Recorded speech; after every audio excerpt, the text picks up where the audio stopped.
It's the last patrol for these peacekeepers and for the African Union United Nations mission in Sudan's western region of Darfur.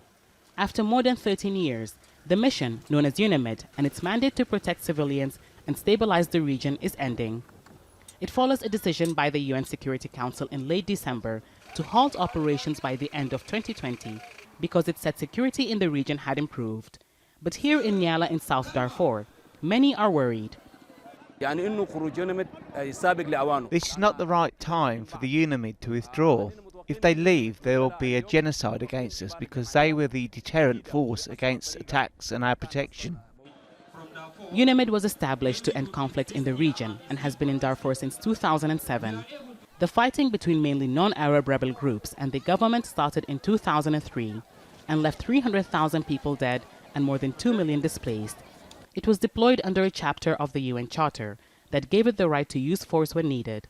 It was also the UN's biggest operational peacekeeping mission before it began downsizing in mid-2017. UNAMID has about 4,000 peacekeepers left in Sudan, and over the next 6 months, it will hand over its bases to either the government or other UN organizations.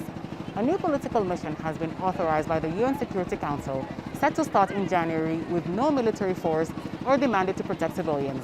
That responsibility will pass on to the transitional government, and many in the camp here say that is their biggest concern. Sudan's government says a combined force from the police and military, as well as the paramilitary rapid support forces, will be responsible for securing displaced people until they return home. But those displaced say they are the same forces responsible for forcing them out of their homes to begin with. We understand the fears of displaced people, and we are working on ways to protect them. More than 230 peacekeepers have been killed throughout the mission's existence. It's also been criticized for sometimes failing to protect civilians from attacks.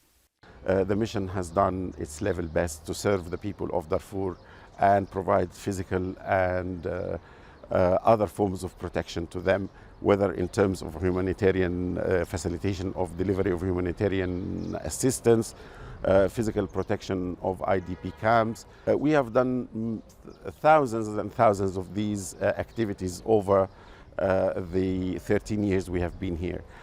The end of the UNAMID is seen as a test for whether Sudan's transitional government can protect its civilians. Those displaced in camps say they'll remain wary of any government force until they see measures put in place to keep them and their property safe until they return home. Hiba, Al Jazeera, Nyala, South Darfur.